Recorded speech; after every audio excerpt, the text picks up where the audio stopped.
Hi guys, Emily with the Dog Listener here. Before I head to work this morning, I wanted to touch on an important concept to me in the dog training world or the dog world in general, and that is meeting and greeting other dogs on leash. So I had a video out there, it was years old, did it with an iPad. I didn't have good technology on my phone at that time. I didn't like it for a few reasons. I wasn't happy with it. I over-exaggerated my posture, which is something you don't want to do because posture is so important. I don't want to try to look like I'm dumbing things down just so people can understand. I have a habit of repeating myself. That part's not going to change. But before I redo the video with dogs, I want to touch on some theory and my thoughts on the whole process in general. And hopefully this clears some stuff up for you guys. The videos that I want to do a lot more of, they're reference points for my clients, people that are already working with me. If you can gain some extra insight from them, no matter where you are, awesome. That means I'm doing something right. So, but feel free. If you haven't worked with me, check out my website, thedoglistener.net. You can see a little bit of how I work. I've got a lot of training articles that can offer depth and insight. You can go to my website and click on the Tumblr icon. That's where my training articles are archived. You can check that out if you like. So when it comes to meeting and greeting on leash, we've got a couple different schools of thought, one of them being don't ever do it. We've got a lot of great trainers out there or behaviorists that say just it's not a good thing, don't ever do it. And they're not wrong. I'm not saying that at all. It's just impractical in many situations. See, where I am in Southern California, not only are city dogs held to a pretty high standard, but we've got a lot of people that are going to let their dogs come up to yours when you're on leash, you're walking in a crowded area. We've got a lot of potential interactions. And in my group class especially, as well as my private sessions, I focus on handling real world situations. There's a lot of communication techniques that I teach to combine with effective leash work. Your leash cues can really signal what you want without having to use force, your voice tone, your posture, being able to move around things or redirection techniques. Those are all really important. I'm not in any way, shape, or form telling you got to stand there and let it happen. But for the average dog owner, they see nothing wrong with meeting and greeting on leash, and many of them are going to do it. So my goal is to give my clients or anybody else a few ideas on how to make it a positive experience if you're going to practice that. If you never want to do that or you want to get your dog to that state, there's first off, work with a trusted professional. Make sure that you're doing things safely for you and your dog and for other people and their dogs. But we've got walking together. Walking together is a great way to help take out a lot of that stress of going face to face. And there's a lot of ways you can advance from there. But that point aside, that could be another video. When it comes to meeting and greeting directly on leash, so straight interactions, there are a couple of things that I find to be universal that I want you to be able to do. One, I'd like your dog to be at your side waiting until you have decided now is the time to say hi. Few reasons. We've got a lot of dogs out there that aren't going to meet on leash properly. You don't want to be that person that says, can my dog say hi, as it's already happening? If that owner says no, we've got a lot of tension and potentially bad situation. So we also don't want to set your dog up to be in a pushy, bossy habit. We create habits for our dogs that are either positive or negative, and we want respectful body language.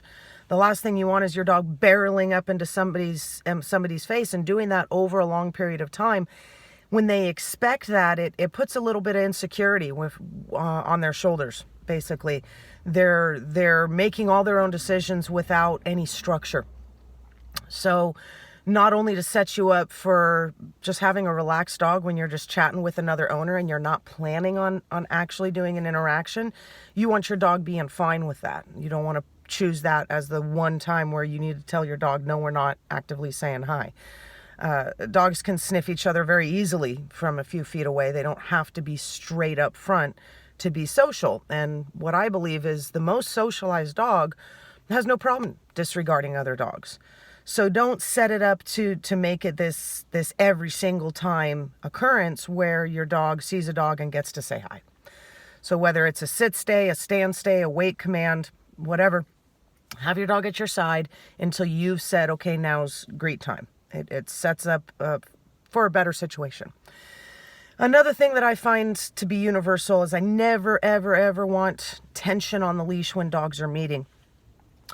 So we've got those, once again, we've got that idea that dogs should never meet and greet on leash because of the fact we've got the human element that can screw stuff up. We've got the fact that there's a really small area for dogs to use proper body language.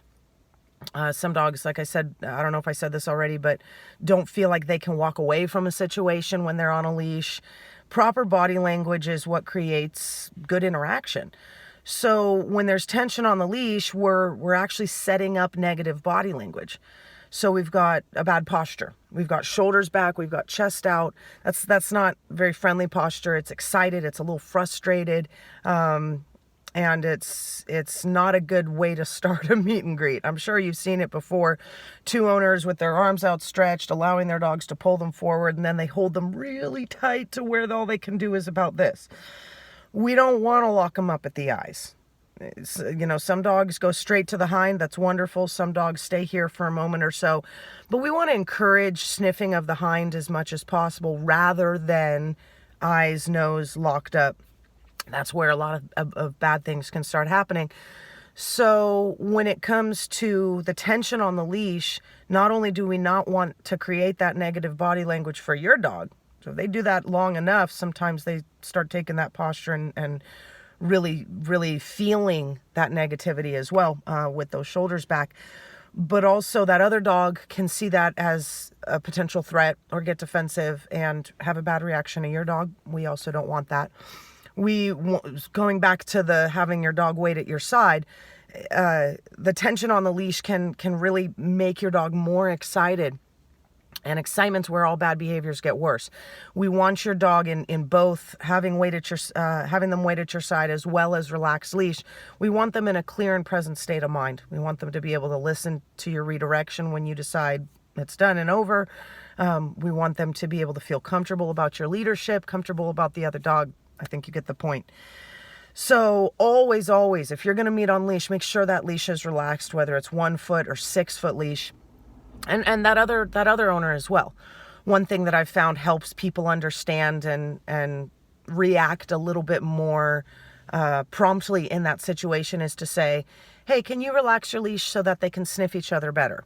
It's just a real clear way to help them follow through with what you need them to do for those dogs to have a good interaction. So relaxed leash, having your dog wait at your side until you've decided it's time to greet.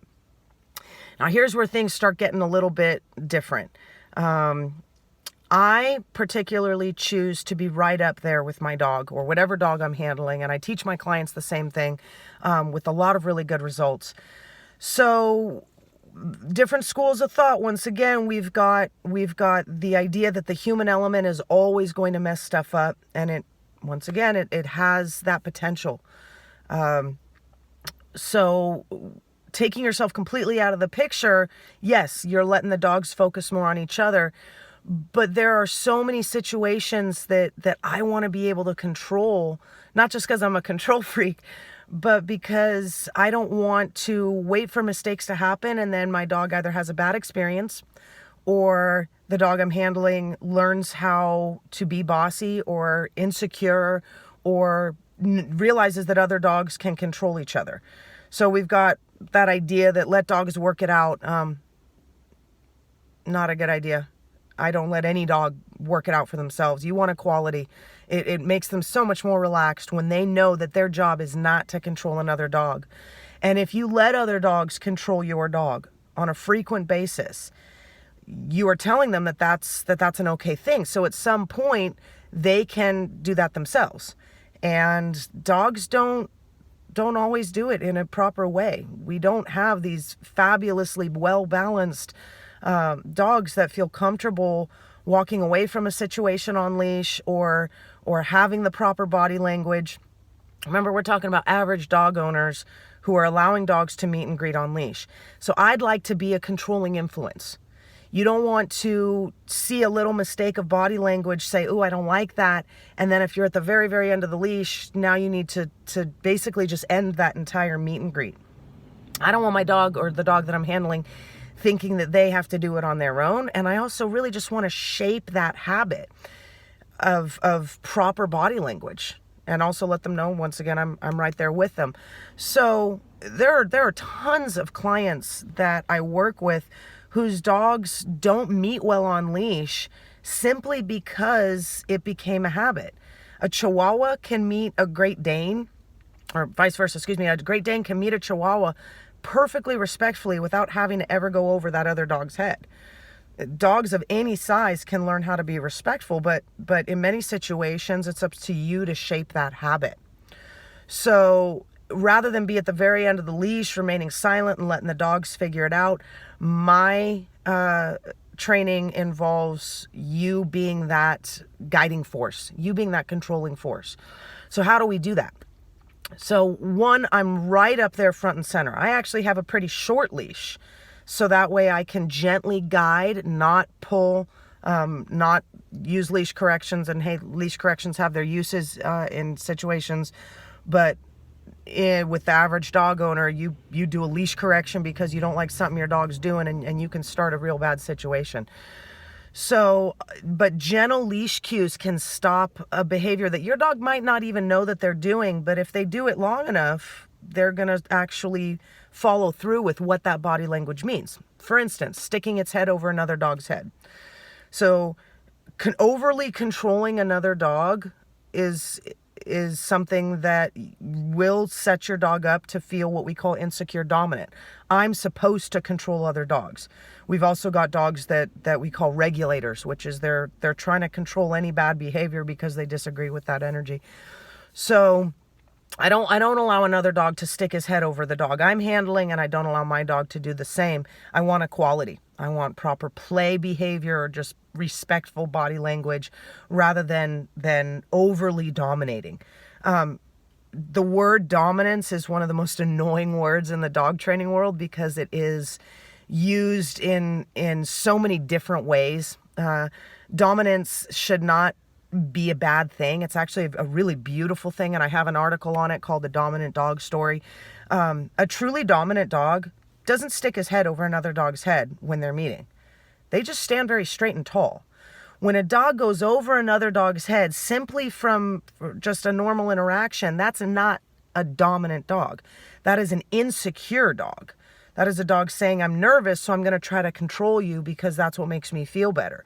But it ends up turning into a bad situation.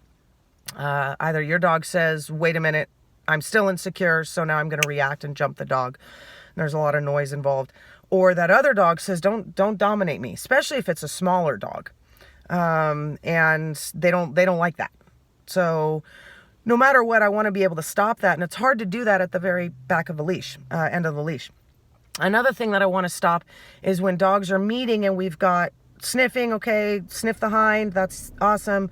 But then going underneath and sniffing the underside of the belly or licking the genitals, staying there for more than a second, I stop that right off the bat. It's a big sign of insecurity. And if you allow that to happen frequently, either your dog becomes more insecure and therefore defensive because they're always in that insecure state, or you're going to get that other dog saying, you're giving me too much, not deference, but you're obviously weaker than me. I'm going to take advantage of that. That other dog is more apt to have a growl or a quick check with their teeth on your dog, something like that. It's setting them up for, once again, negative interactions. So I want to be able to control that as well. So I want to shape, this is how you do it every single time. And I find that to be a lot easier when I'm right up front with my dog. Now, I also want to make sure that the dogs stay as relaxed as possible. I don't let play get too intense on leash. One of my next videos, I plan on actually putting dogs in there and showing one of my favorite redirection techniques to end a meet and greet, whether it's a human or a dog, and bring your dog back to you happily without a fuss. So looking forward to doing that for you guys. But When it comes to the actual meeting and greeting part, I don't want it to get real intense with the dogs bouncing around. They hit the end of the leash. We've got a real small area for them to play in.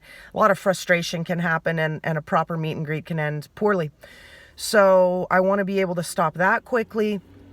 And it's a lot easier to shape a good habit, stop play from becoming too intense, and also keep dogs relaxed by being right up there with them. So I don't want to be in between any dog. I want to be on the outside of the dog.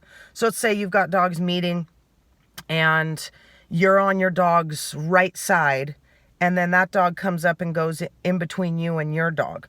Anything goes wrong, or you want to do a really light little leash cue to take your dog's head out from underneath the belly of the other dog, or gently reposition their head if they're trying to move their head over another dog's head, whether they know it or not.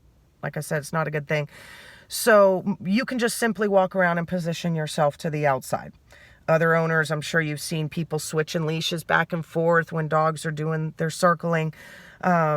So being right up front and center really helps prevent bouncing around on leash, as well as you being able to position your body where you want to on the outside of your dog. So, but I do have a very controlling posture when I'm having whatever dog I'm handling meet another dog. So here's where there's some potential conflict. I do want to be the controlling factor. So I am sticking my body, I'm actually leaning my body with a foot forward, so that way I'm still having forward posture, and I'm actually going over both those dogs. So I'm not getting this close to the head, and but I am over them. The reason I do that is because, once again, I want to be the controlling factor. Your voice can have such an incredible effect, or a negative effect, on dogs meeting. So the schools of thought of take the human element out completely. Honestly, if you're doing that, you're probably not meeting and greeting on leash.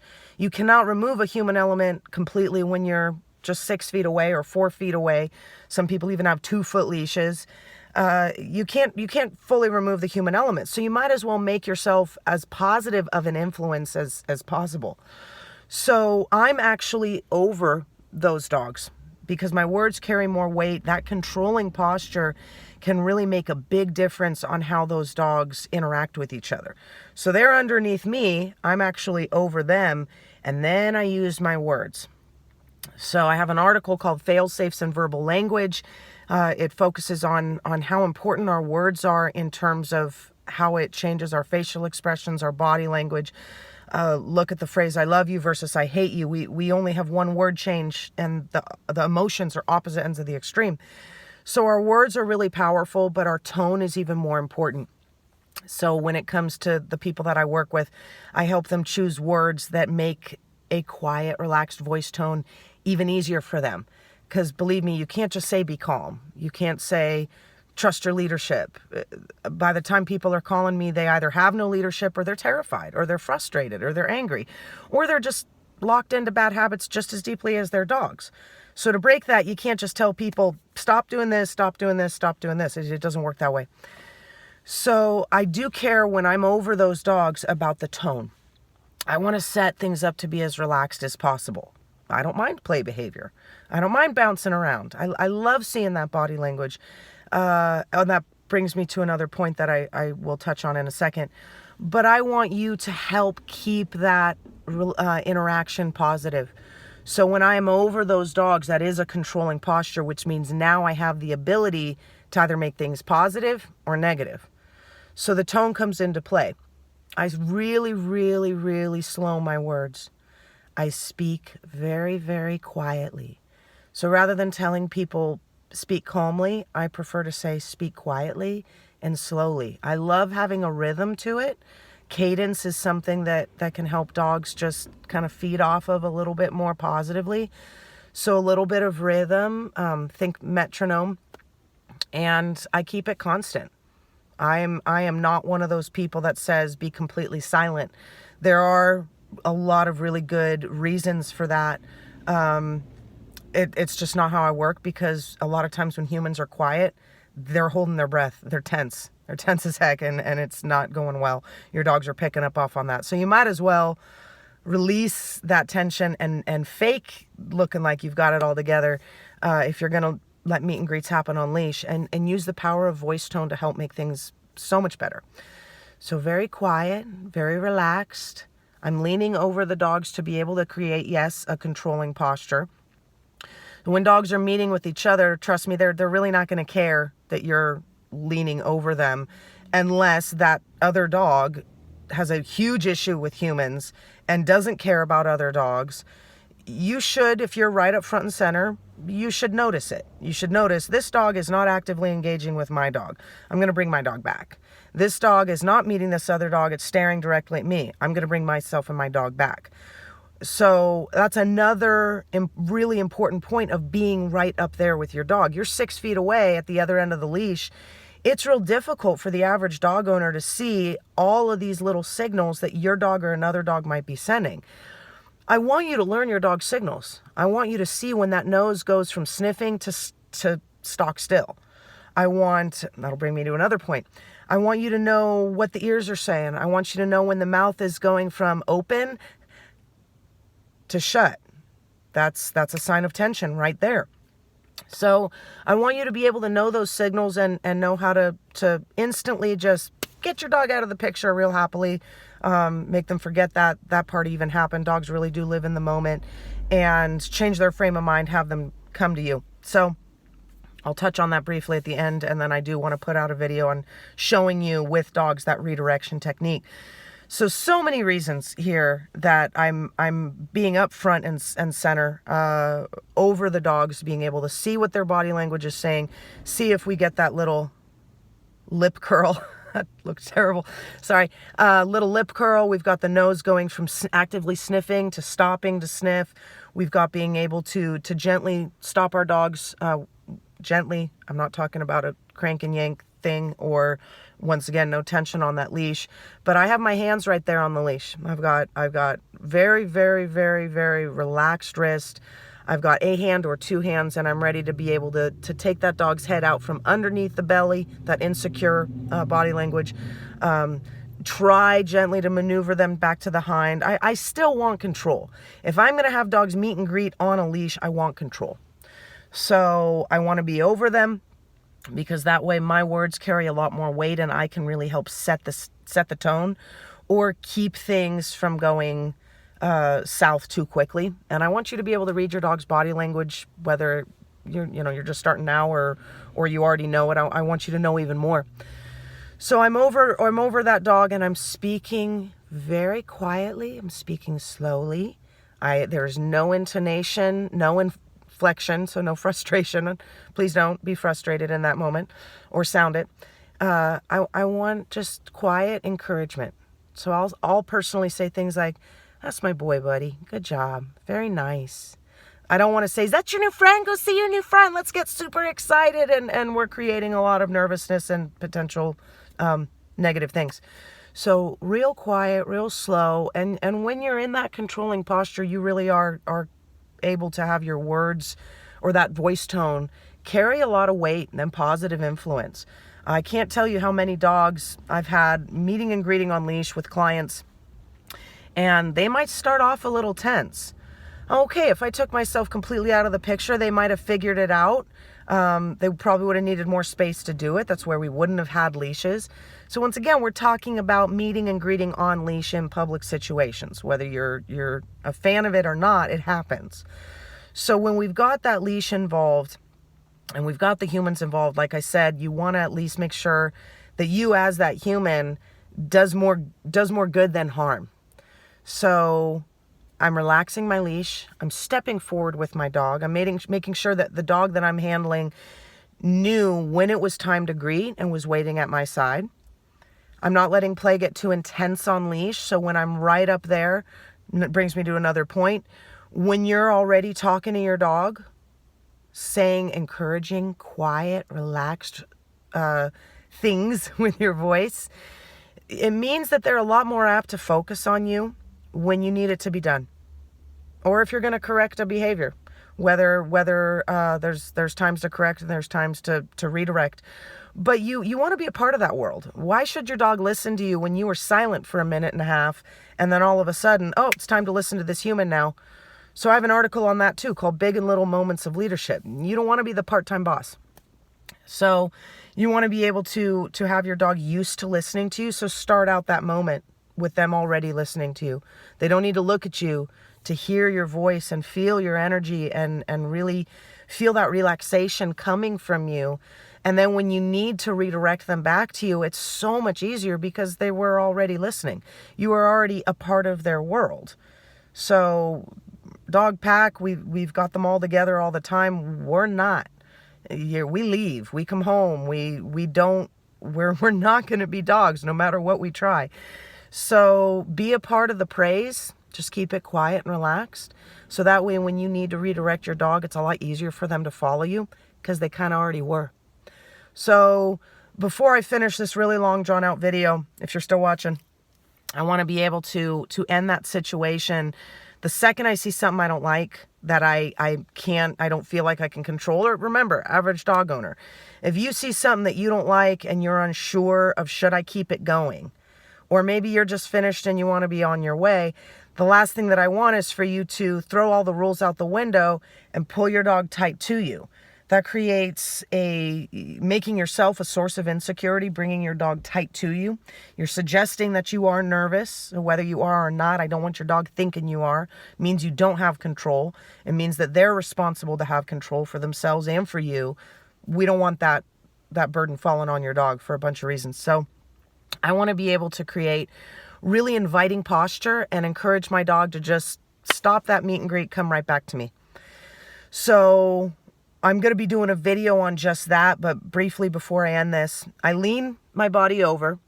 So the difference between my posture leaning over another dog and just leaning in general, one is foot forward and one is not. So I always have forward body language when I'm showing anything controlling. And controlling is, once again, meant to be a very good thing. It means your dog trusts and respects you to be able to handle a situation so that they don't have to. So when I'm up front and center with these dogs and I'm leaning over them, I have one foot forward. When I want to end the meet and greet, I put both feet equal with each other. So I'm just leaning over, body concave, and then I back up and hustle. So a lot of dog trainers teach that as a proper way to get your dog to think coming to you is fun. It's a very inviting body language. It really encourages dogs to follow you. I can take any dog pretty much and have them for this the very first time, grab that leash, back up and have them follow me. If I'm working with a seriously human reactive dog, that is not going to be something I'm going to do. So for those of you that like to nitpick little comments, which I don't blame you. So it's a posture that is very easy to follow, whether they are into you or not, is my point. So I lean down and I hustle back. Now I don't want to pull and create some negativity on that leash. So my leash work comes from my rein work with horses. It's about asking very powerful animals to respond to repetitive pressure, because that pressure goes away every single time that the body responds to it. So it's a really relaxed way of being able to use your leash, or when it comes to horses, rein work, as a form of communication, as a really good thing, not just this element of control. And I don't want to use physical strength when it comes to animals. You try muscling around a 150-pound Mastiff, unless you're a super muscled person, it's not going to work. The other day I taught a 100-pound woman how to handle her 135-pound dog. Physical strength shouldn't be a factor there. I worked lions, tigers, leopards, jaguars, a whole bunch of other big cat species, on leash and off leash. I've worked 1,200-pound horses since I was 6. I'm not stronger than any of those animals. So we don't want to put physical strength in there. I want to be able to have control with my leash because of what the pressure that I am putting on and instantly giving relaxation.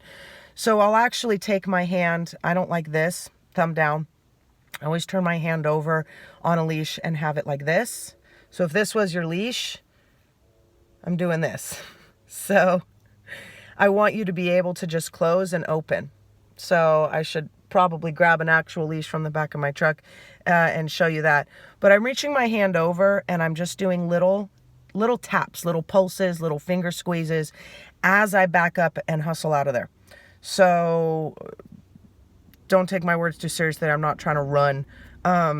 But I do want stepping back with fairly good momentum as I give little squeezes on my leash to be able to create a little pressure. Pressure goes away, pressure goes away. Really helps a dog follow you very quickly without creating negative body language. Then I put in some noises. Now, never underestimate the power of kiss noises. A lot of dogs pick up at that. We've got click noises. Not everybody can make that noise, kind of a hoarse thing. Herding breeds do tend to respond really well to it, although there's always exceptions to the rule.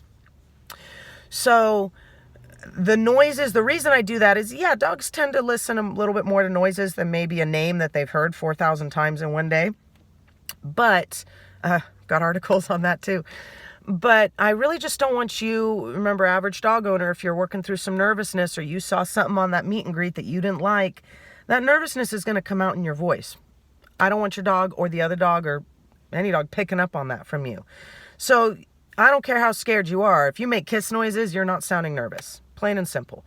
So bringing your dog back as I'm leaning my body language and then I'm backing up really encourages your dog to follow you. Instead of pulling tight on the leash, give a little close and open, repetitive cues. Do not pull that arm towards you. Repetitive cues as you're bringing your dog back to follow you as you're backing up. And then kiss noises. If you can't do that, practice it when you're not around anybody so you don't have to feel bad. And get nice and clear with that noise. It's just a way to be able to not betray any type of nervousness and get your dog's attention real quickly. So great way to redirect. I'll be doing a video of that with actual dogs. I'm going way over time here, so I got to get going to work. Thanks a lot. Hope you enjoyed the concepts and the theory here. I welcome your comments, and remember, there are a lot of different schools of thought. Find what works best for you. You can always take little bits of things that trainers and behaviorists say and apply them towards what works for you. You don't have to stick doggedly, no pun intended, to just one method. Dogs aren't like that. They're very simple, but humans aren't.